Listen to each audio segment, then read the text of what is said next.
మిమ్మల్ని మీ పిల్లలు గౌరవించాలి, గణపరచాలంటే మీరు ప్రార్థన పరులై ఉండాలి. దేవుని యందు భక్తి విశ్వాసముతో జాగ్రత్తగా వెళ్ళాలి. ఇదిగో ఈ గుణవతి అయిన భార్యకున్న లక్షణాలు, స్త్రీకున్న లక్షణాలు మీకుండాలి.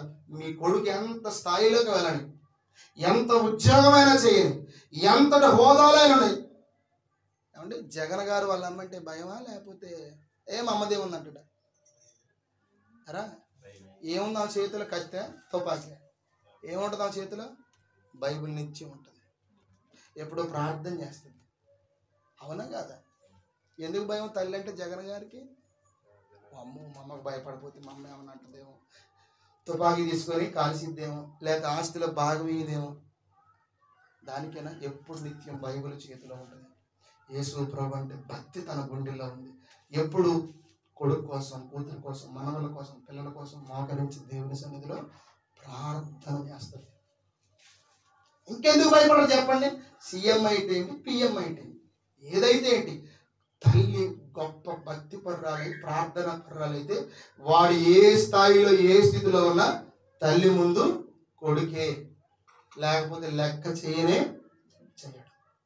నిన్ను రేపటి రోజున ఏ విధంగా గౌరవించాలి, ఏ విధంగా నిన్ను గణపరచాలి, ఏ విధంగా నిన్ను చూడాలి, ఇంట్లో నీకు అలాంటి స్థానం రేపటి రోజున కలగాలి. ఈరోజు ఆయుష్, ఆరోగ్యము, యవ్వనము అంతా నాకుంది, నేను ఏం చేసినా నడిచింది లేని మనం సమాజంలోకి వెళ్ళి పరిగెత్తుకుని బాగానే వెళ్తాను.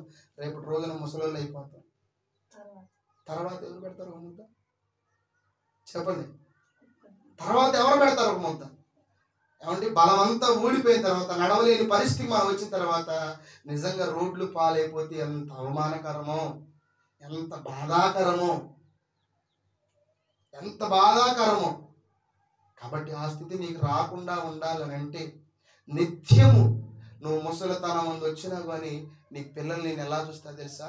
ముసలితనము, వృద్ధాప్యము, బాల్యము లాంటిది. వృద్ధాప్యంలో ఏం చేస్తున్నారు, బాల్యంలో వీళ్ళు ఏం చేస్తున్నారో తెలియదు. ఒక 90 సంవత్సరాలకు వచ్చిన తర్వాత వాళ్ళకి పళ్ళుండు, చిన్నపిల్లలకి పళ్ళుండు. వాళ్ళు గట్టి ఆహారం తినలేరు, వీళ్ళు గట్టిగా ఆహారం తినలేరు.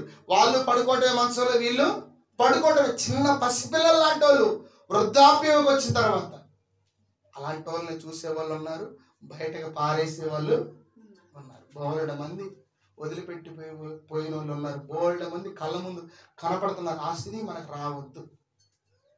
మన పిల్లలు మనల్ని అలాగా విడిచిపెట్టి వెళ్ళనే వెళ్ళదు. దయతో మనము మన పిల్లల విషయంలో ఎలా ఉన్నాం? నీ పిల్లలు లేచి నీ కడుపును పుట్టినందుకు మేము ఎంతో సంతోషిస్తున్నాం. వాళ్ళకి నువ్వు డబ్బు ఇవ్వాల్సిన అవసరం లేదు. వాళ్ళు కష్టపడతారు, వాళ్ళకి యవ్వనం ఉంది, వాళ్ళకి దేవుడు బలం ఇచ్చిండు, జ్ఞానం ఇచ్చిండు, శక్తినిచ్చిండు, వాళ్ళు సంపాదించుకోగలుగుతారు. కానీ వాళ్ళ కోసం నువ్వు ప్రార్థన చేయగలిగితే చాలు.